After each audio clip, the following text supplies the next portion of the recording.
هذا الكلام لو تم بتكون فضيحتنا قدام الناس كلها. حرامي ويبا يسرق، شو يخص الناس؟ ما تقول لي شو بيسرق؟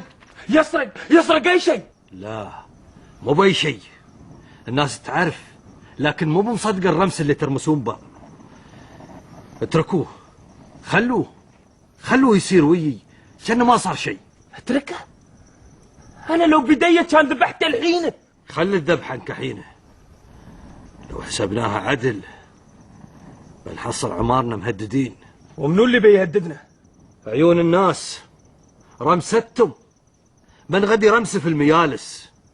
ولا انت شو رايك بمعنى التهديد؟ كم مرة اقول لك يا مبارك ان المودمي ما يحل مشاكله وهو مستعيل. المصيبة مرض في الجسم ما يشيلها الا العقل. شو تقصد؟ ما فهمت منك شيء. سر ازق لعمك وتعال. وولد عميه شبابه، انا ما بدخل اليهال في مصيبتي. لولا مسعود كان تمينا على عمانه وما نعرف شيء. شو هذا اللي اسمعه؟ معقولة هذا ولدي يا مبارك؟ من متى قمت ترد على ابوك يا مبارك؟ للحين ابوك ما شاب عشان تحيس يده؟ ولا شفت عمرك صرت ريال يوم مسكت اختك تكلمني كأني انا المذنب؟ ما عليه، انا بعدها كفي قوية وتعور يوم تضرب.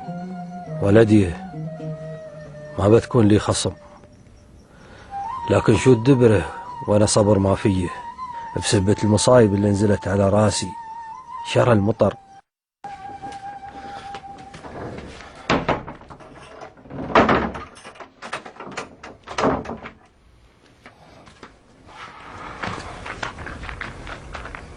اسمع يا مسعود، اباك تخلي عليه حرس، لا يشوف حد ولا حد يشوفه. تامر يا مبارك. يلا خلنا نسير لابويه.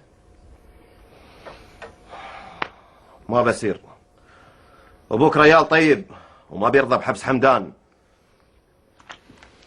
اسمع يا مسعود، ابوي ريال كبير،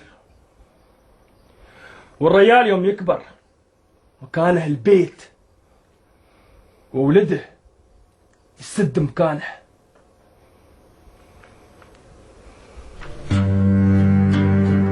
تعال مسعود. ياك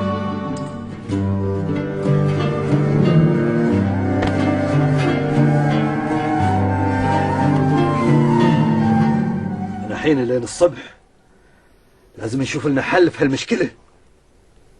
وحمدان وينه؟ في بيته. ونوره؟ في حجرته. زين، في حد غيرنا يعرف هالسالفة؟ من برا البيت لا، من داخل البيت امها. وامه؟ اي نعم. ضربتوه؟ هو كان البادي. والبادي اظلم. صح يا ابو المشاكل. ليش يعني؟ اسكت اقول لك، دام السالفة ما يعرفها غير هل البيت بنستر عليها. كيف يعني يا ابو مسعود؟ ما فهمت. قصدك نستر على الموضوع؟ منو السارق ومنو المسروق؟ تبون تجلبون الحق علينا؟ مبارك لا ترفع صوتك وانت تتكلم عمك.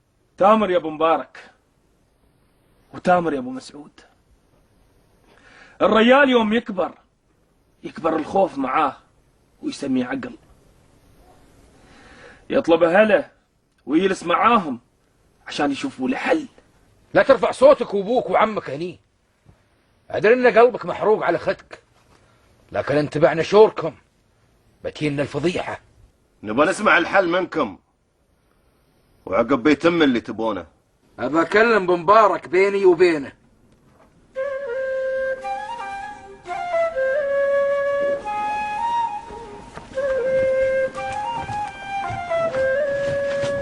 ما عليك منه يا ابو مبارك، هو مغتاظ الحين، باكر بيستبهر.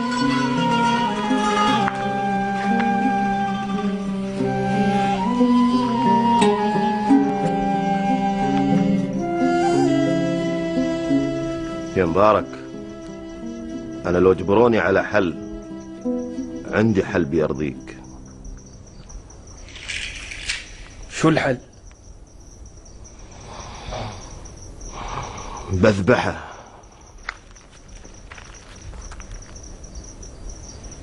خلني ارمي بحل يا